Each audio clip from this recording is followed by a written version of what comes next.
নমস্কাৰ মই ৰঞ্জিতা বৰুৱা সকলে মোক আৰজে আলিয়া হিচাপে চিনি পায় মই এগৰাকী ৰেডিঅ' জকি লগতে এগৰাকী টেৰো কাৰ্ড ৰিডাৰ আৰু আজি মই আপোনাক জনাম যে আপোনাৰ আজিৰ দিনটো 12টা ৰাশিৰ দিন কেনেদৰে পাৰ হয় প্ৰথমটো ৰাশি হৈছে মেঘ ৰাশি আহক মেঘ ৰাশি জাতক জাতিকাৰ দিনটো আজি কেনেদৰে পাৰ হয় তেওঁলোকৰ বাবে আহিছে পেজ অফ স্ৱৰ্ড যিকোনো কাম কৰোতে মন দি কাম কৰিব যোনটো কাম যেতিয়া কৰে ভালকে কৰিব একাগ্ৰতাৰে কৰিব ভাল ফল পাব যদি নকৰে ভাল ফল নাপায় হেহে কাম মন দি কৰিব আৰু পইচা পাতি ক্ষেত্ৰত অলপমান সাৱধান খৰচ পাতি বেছি হ'ব পাৰে নেক্সট ৰাশিটো হৈছে বৃষ ৰাশি তেওঁলোকৰ বাবে আহিছে 8 অফ পেন্টিকলছ আজিৰ দিনটোত যিসকলে পইচা ঘটিম বুলি ভাবিছে তেওঁলোকৰ কাৰণে কিন্তু খুব ভাল দিন নতুন চাকৰিৰ আজি যুগ আছে লগতে বিয়া বাৰুৰ যুগ আছে কিন্তু এটা কথা ককালৰ বিষ হ'ব পাৰে হেহে অলপমান সাৱধান নেক্সট ৰাশিটো হৈছে মিথুন ৰাশি তেওঁলোকৰ বাবে আহিছে চ্যাৰিয়ট অৰ্থাৎ ট্ৰেভেল ভ্ৰমণৰ যুগ কোবাত যদি যাম বুলি ভাবিছে তেওঁলোকে যাব পাৰে কোনোবাই যদি আজি গাড়ী কিনিম বুলি ভাবিছে তেওঁলোকৰ কাৰণে খুব ভাল দিন চাকৰি ক্ষেত্ৰত খুব ভাল দিন পইচা পাতি ক্ষেত্ৰত পইচা আহিব যাব কিন্তু কোনো ধৰণৰ লোকসান নহয় নেক্সট ৰাশিটো হৈছে আপোনাৰ কৰ্কট ৰাশিৰ জাতক জাতিকাৰ কাৰণেও আহিছে 8 অফ পেন্টিকলছ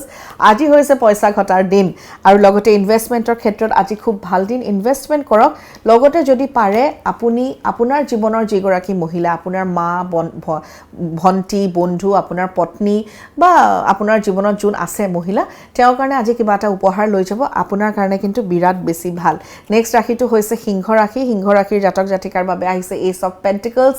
নতুন কামৰ দুৱাৰ খুলিব নতুন অপৰচুনিটিজ পাব বিদেশ ভ্ৰমণ আছে বিদেশত কাম আছে ষ্টুডেণ্টৰ কাৰণে আজিৰ দিনটো বিৰাটে বেছি ভাল তাৰ নেক্সট ৰাশিটো হৈছে কন্যা ৰাশিৰ জাতক জাতিকাৰ বাবে আহিছে টাৱাৰ আগৰ কথা ধৰি নাথাকিব কেতিয়াবা জীৱনত কিছুমান পৰিস্থিতি হলনি হলে আমাৰ কাৰণে ভাল আৰু যিকোনো পৰিস্থিতি যদি আমি মানি লওঁ একসেপ্ট কৰি লওঁ আমি জীৱনত আগুৱাই যোৱাত সহজ হয় সেই কাৰণে কঠিন পৰিস্থিতিবিলাক একসেপ্ট কৰি তাৰ পৰা শিক্ষা লৈ আগুৱাই গলে আপোনাৰ কাৰণে বিৰাটে বেছি ভাল হ'ব নেক্সট ৰাশিটো হৈছে তুলা ৰাশিৰ জাতক জাতিকাৰ বাবে আহিছে 7 অফ কাপছ বহুত অপচনছ জীৱনত এটা কি লম কনফিউজ নহব নিজৰ মনৰ কথা শুনক সিদ্ধান্ত ভাবি চিন্তি লওক আৰু যদি আপুনি নিজে ল'ব নোৱাৰে আপুনি যাক বিশ্বাস কৰে বা আপোনাৰ ভাল বন্ধু মা দেউতা বা যোনে নহওক তেওঁলোকৰ পৰামৰ্শ ল'ব পাৰে নেক্সট ৰাশিটো হৈছে বৃশ্চিক ৰাশিৰ জাতক জাতিকাৰ বাবে আহিছে এম্পাৰাৰ খং নকৰিব খং কৰি কোনো সিদ্ধান্ত নল'ব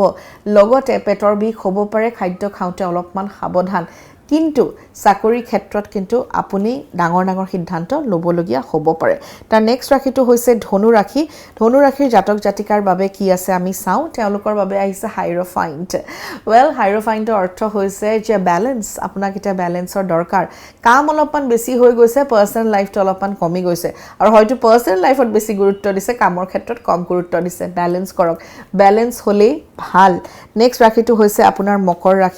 ৰাশিৰ জাতক জাতিকাৰ বাবে আছে ডেথ কাৰ্ড এখন চাই একেবাৰে ভয় খাব নালাগে ডেথ অৰ্থাৎ এটা খুব সুন্দৰ সময় বুলি মই কওঁ কাৰণ কিবা এটা শেষ হৈ নতুন কিবা এটা আৰম্ভ হয় সো আপোনাৰ বহুত পুৰণি সমস্যা শেষ হৈ নতুন দিন আপুনি দেখা পাব এটাই কথা সাৰেন্ডাৰ ভগৱানৰ আগত পৰিস্থিতিৰ আগত যেতিয়া আমি সাৰেন্ডাৰ কৰি দিওঁ তেতিয়াহে আমি নতুনকৈ আৰু কিবা এটা কৰিব পাৰোঁ আৰু এটা ৰাশি হৈছে কুম্ভ ৰাশি তেওঁলোকৰ বাবে আজিৰ দিনটোত আহিছে মেজিচিয়ান খুবেই ভাল কাৰ্ড নতুন কাম নতুন সিদ্ধান্ত নতুন মানুহ আহিব লগতে বিয়া বাৰুৰ ক্ষেত্ৰত আজিৰ দিনটো বিৰাটে ভাল আৰু আজি আমাৰ শেষৰটো ৰাশি হৈছে মীন ৰাশিৰ জাতক জাতিকাৰ বাবে আহিছে 7 অফ ওৱেন্সৰ অৰ্থ হৈছে ষ্ট্ৰাগল আছে কিন্তু আপোনাৰ বাবে সাকসেসও আছে সো যিকোনো কাম কৰাৰ সময়ত যদি বাধা পাইছে সেই বাধাৰ পৰা আপুনি নতুন কথা শিকিব লগতে আজি পইচা কাকো ধাৰে নিদিব আৰু পুৰণি পইচা ৰিলিজ হোৱাৰ সম্ভাৱনা আছে এয়া আছিল আজি 12টা ৰাশিৰ ৰাশিফল আশা কৰিছো আপোনালোকৰ প্ৰত্যেকগৰাকী দিনটো খুব ভালদৰে পাৰ হয় ধন্যবাদ